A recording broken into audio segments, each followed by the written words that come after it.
बकरा ईद पे बकरा क्यों काटते हो, इससे हमारे देश को क्या फ़ायदा है और जीव हत्या क्यों करते हो, ये सारे सवाल करने वालों को ये वीडियो भेज देना।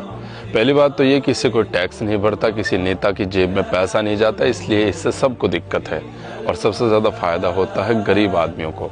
तो ये अंधभक्त कभी बर्दाश्त कर ही नहीं सकते। बकरा ईद दुनिया का एक ऐसा त्यौहार है कि अगर पूरी दुनिया के त्योहारों का टोटल कैलकुलेशन कलेक्ट किया जाए तो अकेले बकरा ईद पर उससे 20% ज़्यादा खर्चा आता है, जिसका सीधा सीधा फायदा पहुंचता है हमारे किसान भाइयों को। वो कैसे, बताता हूँ।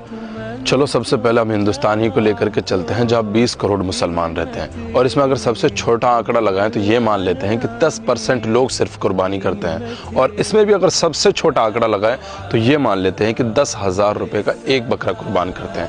हालांकि 10,000 रुपये में कोई बकरा नहीं आता, तो इसका टोटल बजट होता है 20,000 करोड़ रुपये, जिसका फ़ायदा ना किसी गवर्नमेंट कंपनी को, ना अडानी को, ना अंबानी को, जिसका फ़ायदा पहुँचता है सीधा और सीधा हमारे किसान भाइयों को। और बात यहीं पर ख़त्म नहीं होती। इसके बाद हम मुसलमानों पर फ़र्ज़ होता है कि ये खाना हम गरीब लोगों तक पहुंचाएं, जिसके ज़रिए से 40 करोड़ से ज़्यादा घरों में खाना पहुंचता है, 20 लाख से ज़्यादा लोगों को रोज़गार मिलता है और इसके ज़रिए से एक गरीब किसान के पूरे साल का खर्चा बड़ी आसानी से चल जाता है। और एक और बात बताऊं, इसमें 90% फ़ायदा हमारे हिंदू भाइयों का होता है। तो ये बात भला अंधभक्त कैसे बर्दाश्त कर सकते हैं? तो आपको कुछ सोचने समझने की कोई ज़रूरत नहीं है। दबा के कुर्बानियाँ कीजिए, बकरा ईद के मज़े लीजिए और हमें भी दावतों में याद कीजिए। मिलते रहेंगे। अस्सलामु अलैकुम वरहमतुल्लाहि वबरकातुहू।